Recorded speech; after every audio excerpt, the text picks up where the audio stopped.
एक सरल लोलक जिसकी प्रभावकारी लंबाई 1 मीटर तथा जिसके लोलक का द्रव्यमान 0.1 किलोग्राम है। लोलक की माध्य स्थिति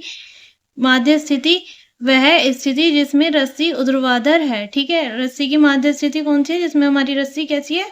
ऊर्ध्वाधर है। ठीक है, उसके बाद बोला है कि एक और इस प्रकार विस्थापित किया जाता है कि लोलक का धागा क्षैतिज हो जाए। इसे एक तरफ इस तरह विस्थापित किया जाता है कि इसका धागा जो है हमारा क्षैतिज हो जाए। इसका मतलब है कि इस स्थिति तथा माध्य स्थिति के बीच कोण कितना होगा? 90 डिग्री। इसका मतलब है कि जब हमारा धागा क्षैतिज हो गया तो इस स्थिति और इस स्थिति के बीच का कोण कितना होगा? 90 डिग्री। इस स्थिति से लोलक को मुक्त कर दिया जाता है। तो गणना करें। अब हमारा इस स्थिति से जो है धागे को मुक्त कर दिया जाता है, तो उसके बाद हमें बतानी है लोलक की गतिज ऊर्जा कितनी होगी जब धागा ऊर्ध्वाधर से कितना कोण बनाता है? 90 डिग्री। सॉरी, फर्स्ट बताना है 0 डिग्री और सेकंड बताना है 30 डिग्री। ठीक है, तो लिख लेंगे यहाँ पे क्या क्या गिवन है। हमें लंबाई दी हुई है 1 मीटर, द्रव्यमान दिया हुआ है लोलक का 0.1 किलोग्राम। तो यहाँ पे पिंड की स्थितिज ऊर्जा कितनी होगी सरल लोलक की? लिख लेंगे यहाँ पे स्थितिज ऊर्जा, सरल लोलक की स्थितिज ऊर्जा। ठीक है, कितनी हो जाएगी हमारी?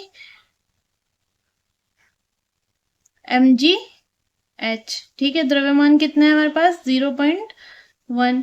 जी की वैल्यू कितनी रख लेंगे यहाँ पे? 9.8। ठीक है, और लंबाई कितनी है धागे की हमारी? L गिवन है ये 1। ठीक है, तो इसकी स्थितिज ऊर्जा कितनी आ गई हमारे पास? 0.98 जूल।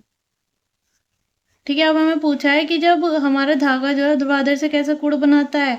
0 डिग्री। यहाँ से विस्थापित करने के बाद तब हमें बतानी है कि धागे की गतिज ऊर्जा कितनी होगी जब यहाँ से मुक्त कर दिया जाता है सरल लोलक को।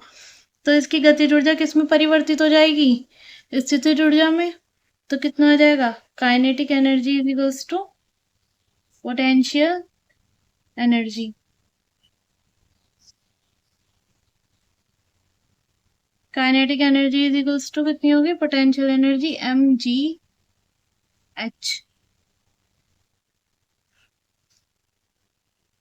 तो यहाँ पे हमारी पोटेंशियल एनर्जी कितनी थी? 0.98। ठीक है, तो ये होगी हमारी 0 डिग्री पे काइनेटिक एनर्जी 0.98 जूल। ठीक है, अब सेकंड हमें बताना है कि जब धागा हमारा कैसा कोण बनाता है ऊर्ध्वाधर से? 30 डिग्री। ठीक है, तो उसके लिए डायग्राम बना लेंगे। धागा हमारा माध्य स्थिति से मुक्त करा जाता है और अब हमें बोला है कि वो हमारा कैसा बनाता है ऊर्ध्वाधर से कोण? 30 डिग्री। ठीक है, यहाँ पे आ गया यानी कि। ठीक है, ये हो गया पॉइंट ए, ये हो गया बी, ये हो गया पॉइंट हमारा सी, ये हो गया हमारा धागा जिसकी लंबाई कितनी है? एल। और ये हो गई हमारी हाइट। यहाँ से निकाल लेंगे हम हाइट। ठीक है, तो इसके लिए क्या करेंगे? cos theta is equals to ये पॉइंट लिख लेंगे। ठीक है, यहाँ लिख लेंगे सी डी या डी सी अपॉन धागे की लंबाई कितनी होगी? ओ सी। cos थीटा कितना होता है हमारा? आधार बटे कर्ण। ठीक है, तो डी सी बटे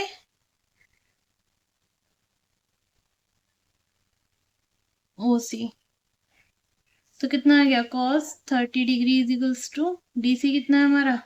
एच डैश और ओ सी कितना है? एल। ठीक है, तो अब यहाँ से सॉल्व कर लेंगे। cos 30 की वैल्यू कितनी होती है हमारी? cos 30 की वैल्यू होती है √3/2 is equals to H dash upon L. लंबाई कितनी दी हुई है हमें धागे की? 1। चाहे इसे ऐसे रहने देंगे, तो यहाँ से एच डैश की वैल्यू कितनी हो जाएगी? L√3/2। ये तो आ गई हमारी हाइट। ठीक है, अब यहाँ से हम निकाल लेंगे L की वैल्यू पुट कर देंगे। यहाँ पे कितनी है? 1 इंटू √3/2। तो कितनी होगी हाइट हमारी? √3/2 मीटर। ठीक है, अब हमें बताना है 30 डिग्री पे काइनेटिक एनर्जी कितनी होगी। ठीक है, तो निकाल लेंगे यहाँ से kinetic energy is equals to potential energy होगी हमारी यहाँ पे। ठीक है, यहाँ से जब मुक्त करेंगे तो कितनी आ जाएगी, पोटेंशियल एनर्जी में कन्वर्ट हो जाएगी। तो कितना आ जाएगा यहाँ पे mg h डैश। तो m की वैल्यू कितनी है 0.1, g की वैल्यू है 9.8 और h डैश कितना है हमारे पास √3/2। ठीक है, तो कितना हो गया, ये हो गया 4.9 टाइम कैंसिल। तो हमारे पास आ गया 0.49 √3 जूल। ये आ गई हमारी 30 डिग्री पे काइनेटिक एनर्जी 0.49 जूल। ठीक है।